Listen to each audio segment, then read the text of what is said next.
Уйгуна Василий Федоров.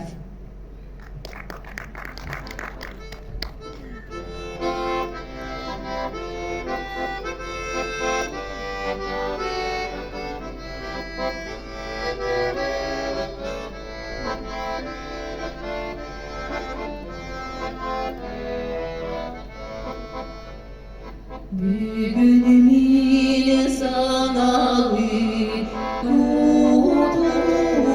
tutulmaz adına alaspak sirdi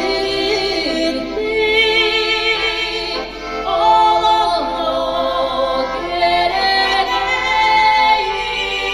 ağlar çaranın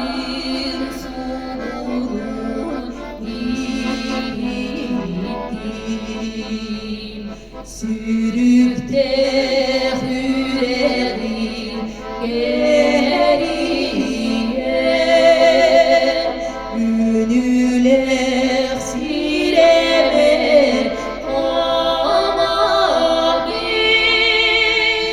sibeki arahim beriye bir acan sastah bir zanibi.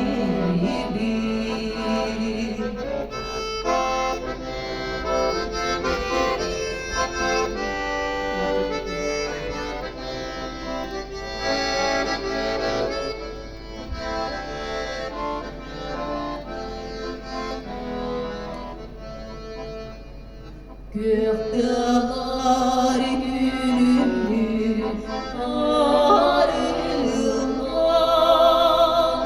giren han güleyler derler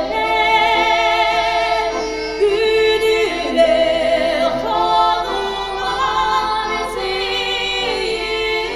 seyirlar güle görür ana ile